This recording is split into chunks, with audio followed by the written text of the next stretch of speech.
ouvinte da Palavra de Deus. Livro de 2 Timóteo, capítulo 4, diz assim a Escritura: Conjuro-te perante Deus e Cristo Jesus, que há de julgar vivos e mortos, pela sua manifestação e pelo seu reino. Prega a palavra, insta, quer seja oportuno, quer não, corrige, repreende, exorta com toda longanimidade e doutrina, pois haverá tempo em que não suportarão a sã doutrina. Pelo contrário, cercar-se-ão de mestres segundo as suas próprias cobiças, como que, sentindo coceira nos ouvidos, e se recusarão a dar ouvidos à verdade, entregando-se às fábulas. Tu, porém, sê sóbrio em todas as coisas, suporta as aflições, faz o trabalho de um evangelista, cumpre cabalmente o teu ministério.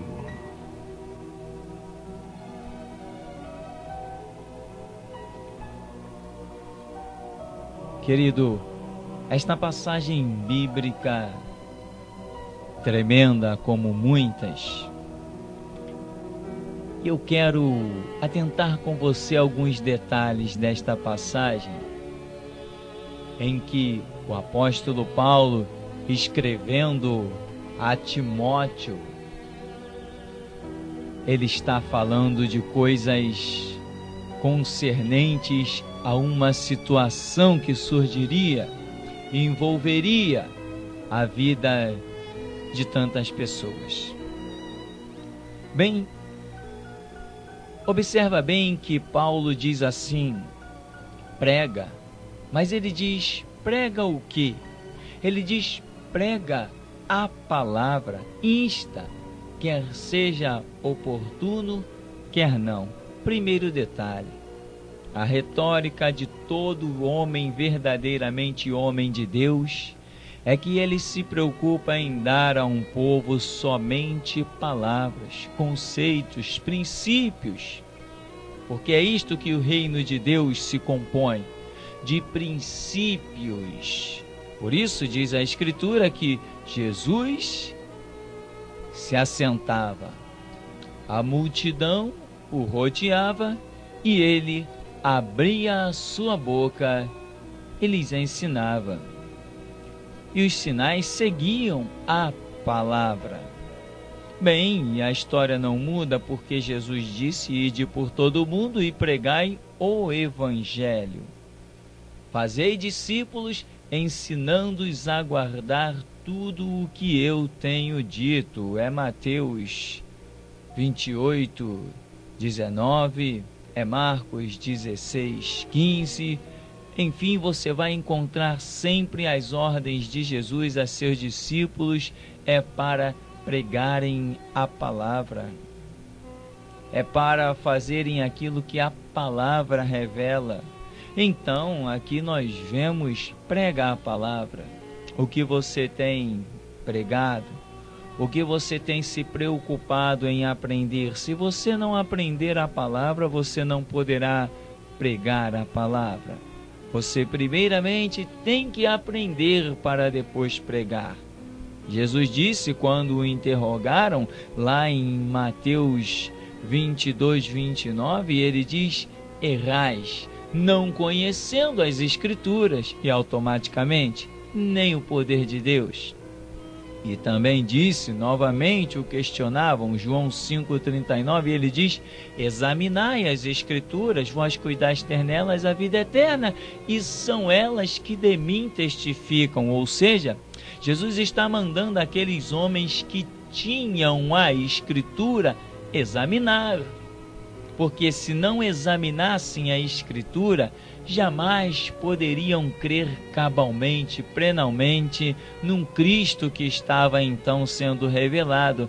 E como Oséias 4:6 já deixava escrito, o meu povo está sendo destruído porque lhe falta o conhecimento. Por faltar o conhecimento, cumpriu-se como está revelado em João 1:11 e 12, que veio para os que eram seus, mas os seus não o receberam.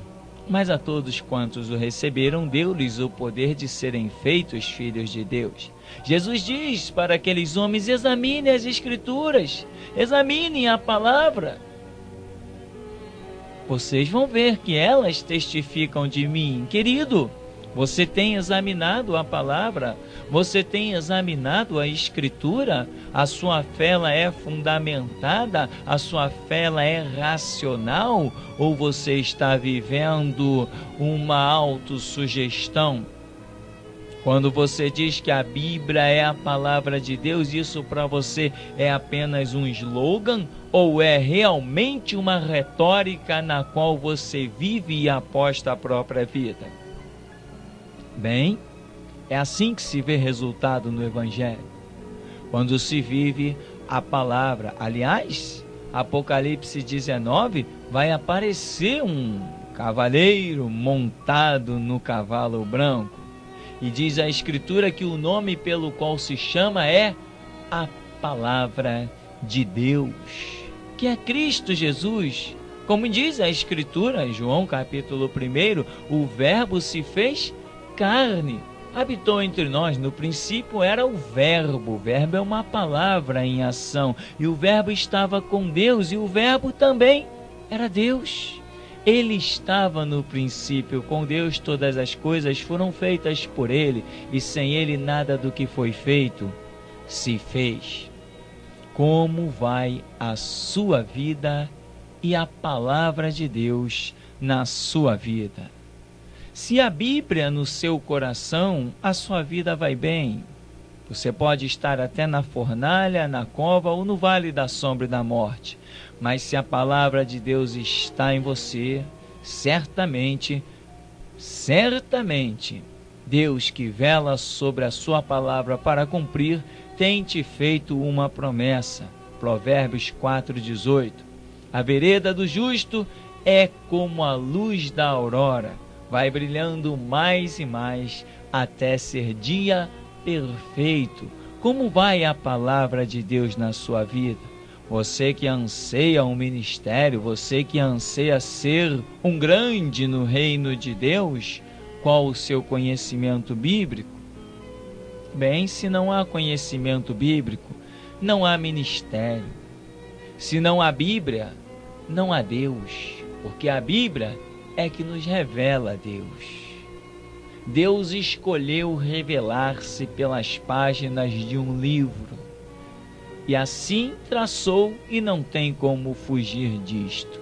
Só se pode conhecer verdadeiramente Deus quando se credibiliza a palavra de Cristo Jesus. Examinai as Escrituras. Bem, então, conheça, vive e pregue a palavra.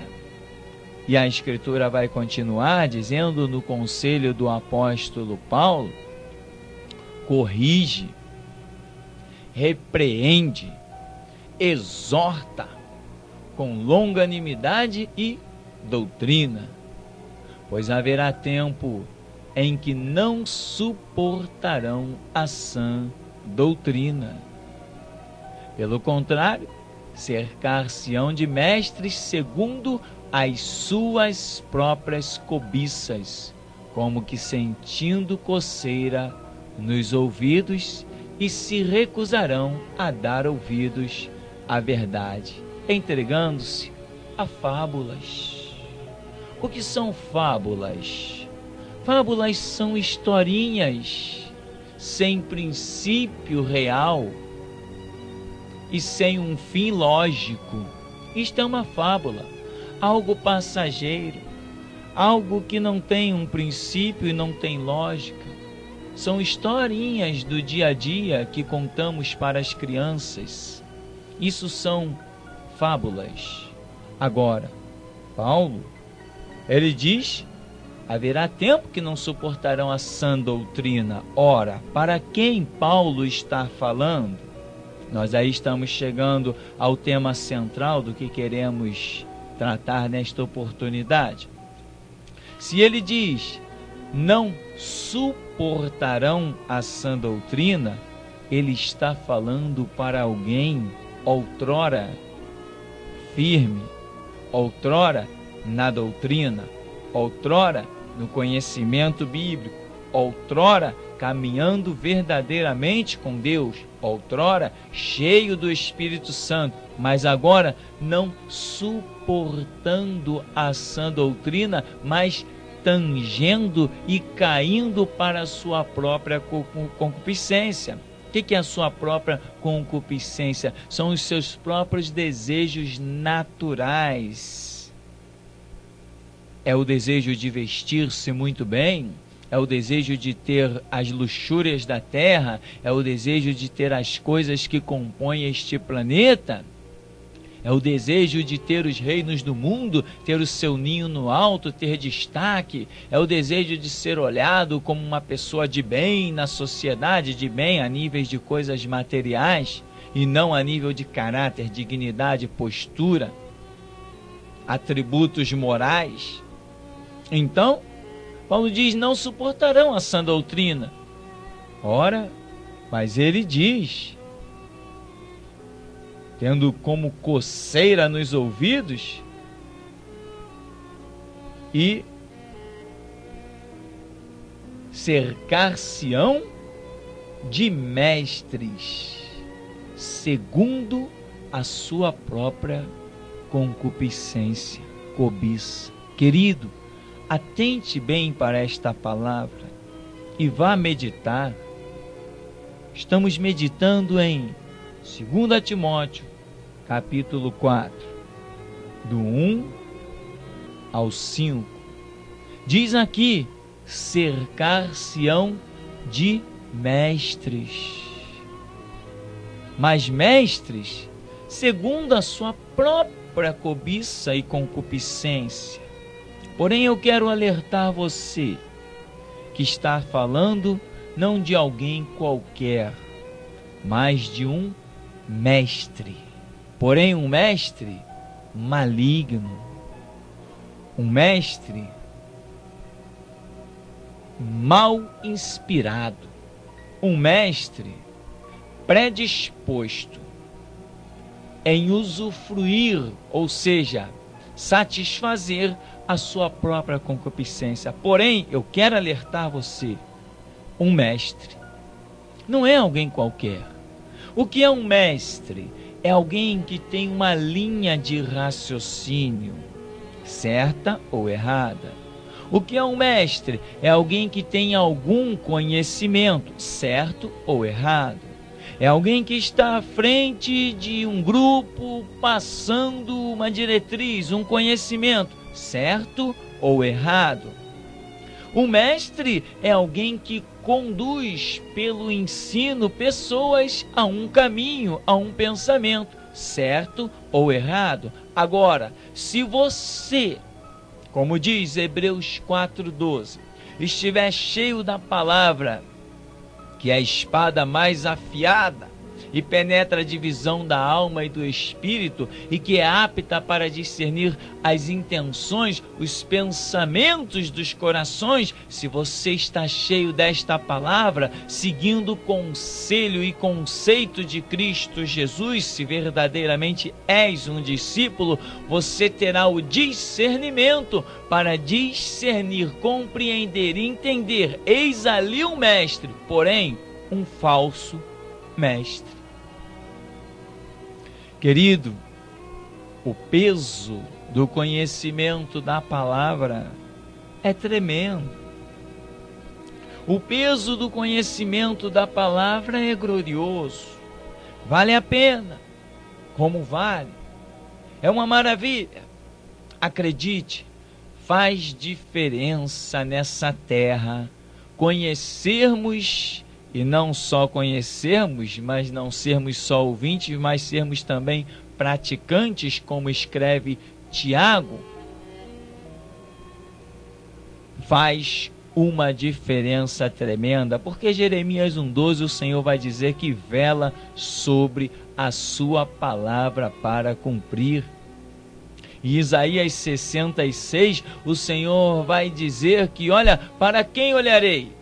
Olharei para aquele que teme e treme da minha palavra. É para esse que eu vou olhar, para o contrito, abatido de espírito e que treme diante da minha palavra.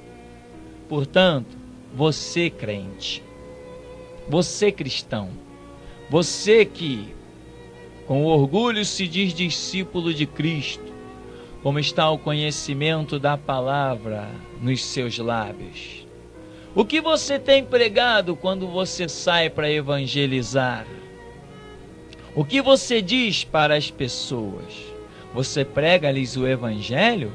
Ou seu convite é para que a pessoa vá para se tornar um empresário de Jesus?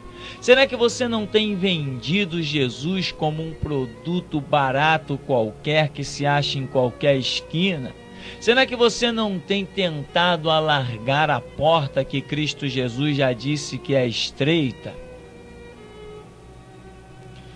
Bem, se você não tem pregado a palavra, mas você é daqueles que convida as pessoas para irem buscar idolatrias, objetos, se você é daqueles que fez do templo verdadeiros mercados, como aquele que Jesus entrou, sacou de um chicote, fez um azorrague, derrubou a mesa dos cambistas, soltou os animais, arrebentou com tudo, irou-se, e os discípulos lembraram que estava escrito: o zelo da tua casa me devorará.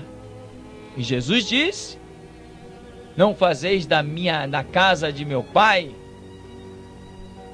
covil de salteadores, porque está escrito: a minha casa será chamada casa de oração.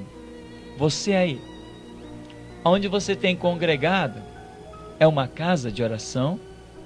É um local de estudo da palavra?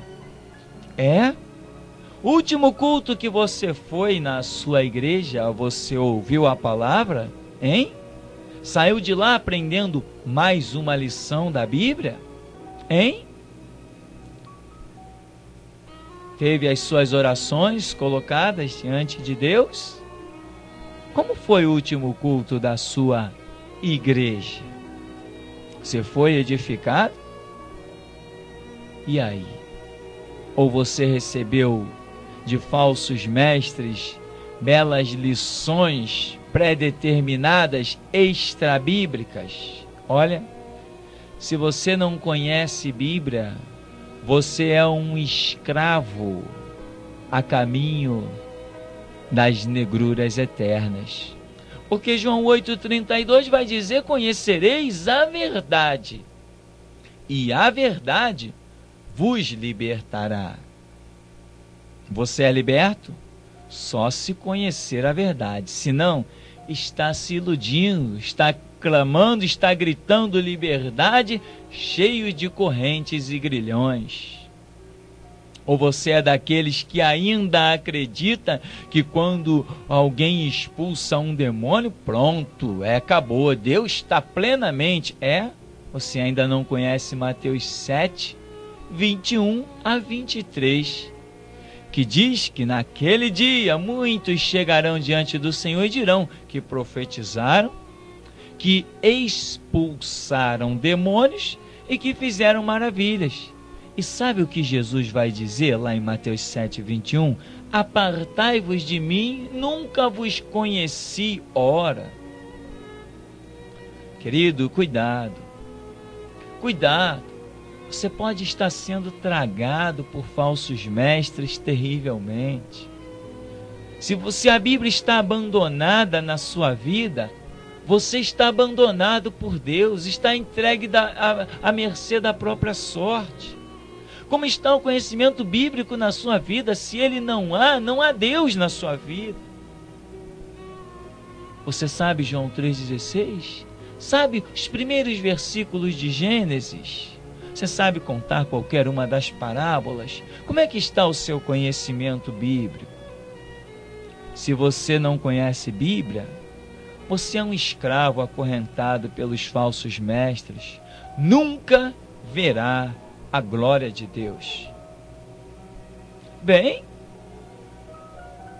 será que eu estou aqui pregando para minha exaltação?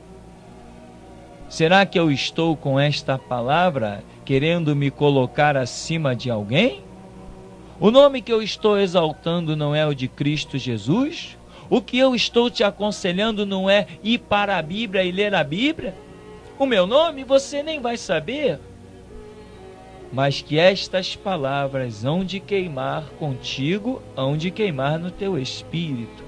Você precisa conhecer o que diz a Bíblia e deixar de ser escravizado.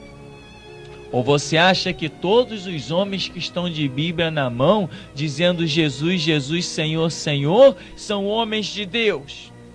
Simplesmente eles têm uma visãozinha diferente, é mesmo? Então os falsos mestres, como Paulo deixou escrito, como Jesus também em João 10, nunca se levantaram. Não existem falsos mestres, não existem falsos profetas, não existem enganadores, não existem lobos devoradores. Não existe lobo com capa de ovelha. Então a escritura não está se cumprindo. É todo mundo verdadeiro, só muda a visãozinha, é isso mesmo? Você acha que é assim? Você acha que ter o seu nome escrito num livro aqui na terra está garantida a sua bênção? Não pense isso. Olha, Oséias 6,3 diz assim: conheçamos e prossigamos em conhecer ao Senhor.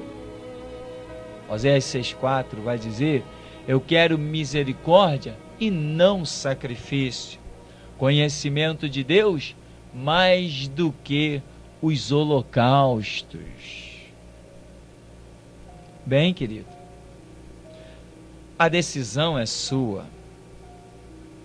A minha parte eu tenho feito e não me canso de fazer.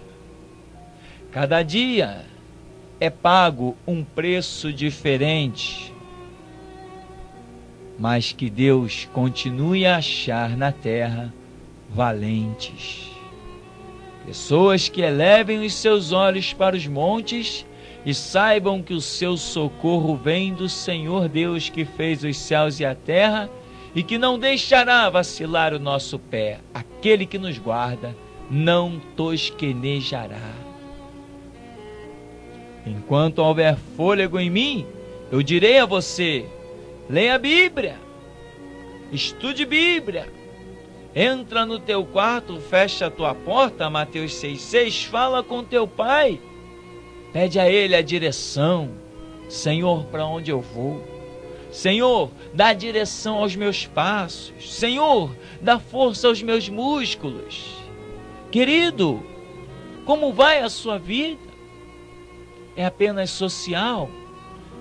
Todas as igrejas você acha que são verdadeiras? Se você acha assim, o seu conhecimento bíblico é zero. Você acha que todo homem que está de terno e gravata atrás de um púlpito é homem de Deus? Você acha isso mesmo? Então por que Jesus disse que muitos dirão Senhor, Senhor, e ele dirá: nunca vos conheci? Querido, não esqueça da grande lição da Bíblia. Judas foi um apóstolo que disse Senhor, Senhor também. Foi o homem que expulsou o demônio. Estava entre os 12 quando voltaram dizendo: Senhor, em teu nome até os demônios se nos sujeitam. Os enfermos foram curados. Senhor, que glória nós vimos, que maravilha. E Jesus diz: olha, eu vi a Satanás como um raio cair do céu. Alegrai-vos, primeiro, porque o vosso nome está escrito nos céus. Mas teve um que depois teve o nome riscado dos céus. Mas ao que vencer, Jesus diz: de modo algum riscarei o seu nome do livro da vida. Bem, eu quero terminar por aqui, deixando este milésimo grito a você. Vá para a Bíblia. Quem conhece a Bíblia, conhece Deus. Quem conhece a Bíblia, conhece Deus. Valorize aquilo pelo qual Cristo Jesus veio ao mundo, aquilo pelo qual Cristo Jesus suou gotas de sangue no Getsêmani, foi esbofeteado pela criatura, foi pendurado no pódio do Calvário. Valorize aquilo pelo qual foi dito: Eli, Eli, lama sabachthani. Valorize aquilo pelo qual Cristo Jesus viveu, morreu e ressuscitou ao terceiro dia. De que estamos falando? Da palavra.